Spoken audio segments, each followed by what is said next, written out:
ধরে প্রতিহত করতে পারেন, কিন্তু নিশ্চিত থাকতে পারেন 2026 সালের মে মাসের পরে যে প্রথম শিক্ষাবর্ষ শুরু হবে, সেখানে সমস্ত বিশ্ববিদ্যালয়ে গবেষণা হবে তৃণমূল কংগ্রেসকে আদপেই কোনো রাজনৈতিক দল বলা যায় কিনা। একটা রাজনৈতিক দল কোথা থেকে আসছে সেই অতীত স্মৃতি নেই, কোথায় দাঁড়িয়ে আছে সেই বর্তমানের গতি নেই, কোথায় নিয়ে যাবে পশ্চিমবঙ্গকে সেই ভবিষ্যতের ঠিকানা জানা নেই। তৃণমূলের দর্শন একটাই, জো জিতা ও সিকান্দার, জিততে হবে, যে কোনো মূল্যে জিততে হবে। বুথে লিড চাই, লিড।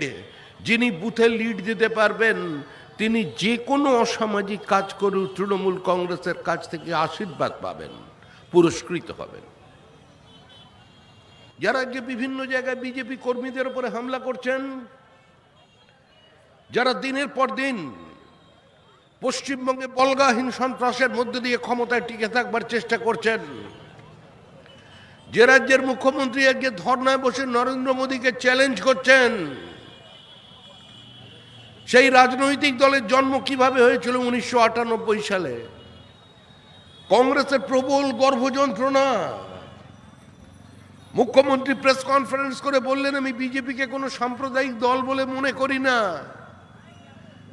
ছটফট করছে কংগ্রেস। লেবার রুমে উপস্থিত লালকৃষ্ণ আদবানি, অটল বিহারী বাজপেয়ী। ভূমিষ্ঠ হলো কংগ্রেসের গর্ভ থেকে একটি অশান্ত শিশু, জন্মেই হাত পা ছোঁড়াছুড়ি শুরু করে দিল। বিজেপির সঙ্গে আসন সমঝোতা করলো, কিন্তু এনডিএর শরিক হয়ে নির্বাচনে প্রতিদ্বন্দ্বিতা করলেন না মমতা ব্যানার্জি। তিনি বললেন, আমার আদর্শকেই রেখে দেব আমি উঁচু করে, আমি সিপিআইএম এর বিসর্জন চাই, সিপিআইএম কে সরাতে চাই। আমার লড়াই সিপিআইএম এর সঙ্গে, কংগ্রেসের সঙ্গে নয়। সেই মমতা ব্যানার্জি 1999 এর নির্বাচনে এনডিএর শরিক হলেন। আপনাদের এই জেলার মাটিতে দাঁড়িয়ে বিজেপি কর্মীরা স্লোগান দিয়েছিল, বিজেপি সমর্থিত তৃণমূল কংগ্রেস প্রার্থীকে জোড়া ফুল চিহ্নে ভোট দিন। তৃণমূল স্লোগান দিয়েছিল দমদমের মাটিতে, কৃষ্ণনগরের মাটিতে,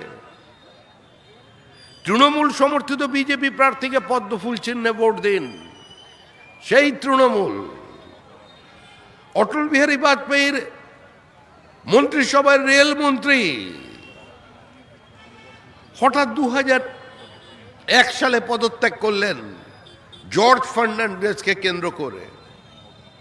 সারা রাজ্য জুড়ে হোর্ডিং লাগিয়ে দিল তৃণমূল, ক্ষমতা নয় সততা দেখিয়ে দিল মমতা। কংগ্রেসের গর্ভ থেকে জন্ম নিয়ে কংগ্রেসকে ভেঙে বিজেপির দরে যিনি নির্বাচনে সাফল্য পেয়ে পশ্চিমবঙ্গের রাজনীতিতে প্রতিষ্ঠিত হয়েছিলেন, আবার বিজেপির নৌকো থেকে ছিলেন রেলে, মন্ত্রিত্বে। কয়লার থেকে হাতে লাগিয়ে নিলেন ময়লা, আবার ধরলেন কংগ্রেসের হাত।